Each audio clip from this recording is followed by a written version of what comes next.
Wall Street is shocked, but it shouldn't be. Tariffs targeting China should have been a given, and now the market's tanking on trade war fears as if it just crept up on everyone, but Trump's been very clear on this. Wall Street is known for being short-sighted, though, and allowing itself to get caught up in the euphoria of the day. And now the world's biggest investors are losing hundreds of billions. The Dow has lost nearly 1,200 points in 3 days, and over 424 points on Friday alone. The S&P 500 lost over 55 points on Friday, and it's seen its worst week in 2 years. The beneficiaries are gold and treasury yields, with gold rallying and treasury yields declining as investors seek safe havens. As we head into the market open Monday, the Friday statistics make almost any long-term investment plan look impossible. Disney, GE, Home Depot, 3M, Procter & Gamble, United Technologies, Verizon, Walmart and ExxonMobil all set new year-to-date lows Friday, with GE and Walmart in definitive bear market territory. The picture is so dire that only 5 of the big stocks have managed to stay out of correction, including Apple, Cisco, Intel, Nike, and Visa. So, what are the world's biggest investors doing?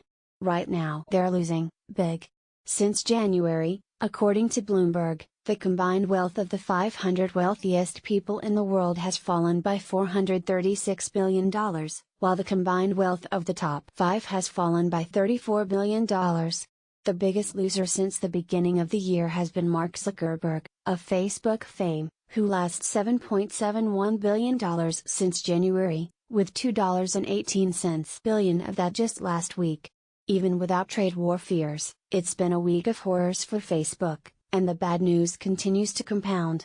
Warren Buffett, the king of long-term investing and buy and hold, has lost $2.7 billion since January, most of that last week as trade war fears consumed Wall Street. Speaking to CNBC earlier this month, when the market was plunging but Wall Street wasn't yet in panic mode over trade war fears, Buffett advised investors to stay the course, buy and hold.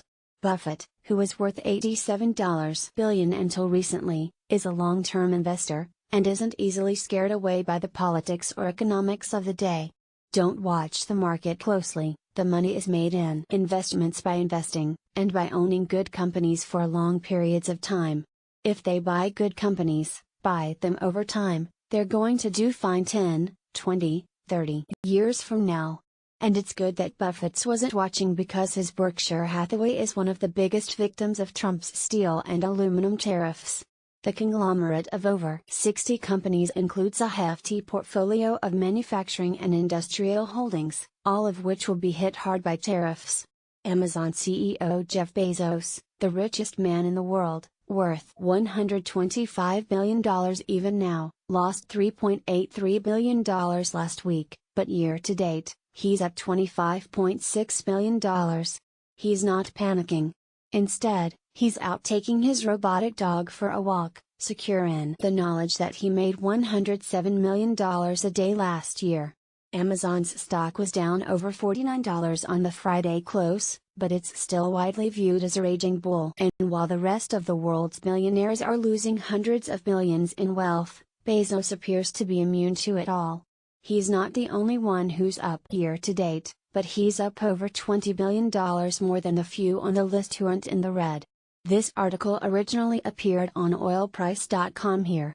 Ex-UAE completes first of 4 Korean-built nuclear reactors.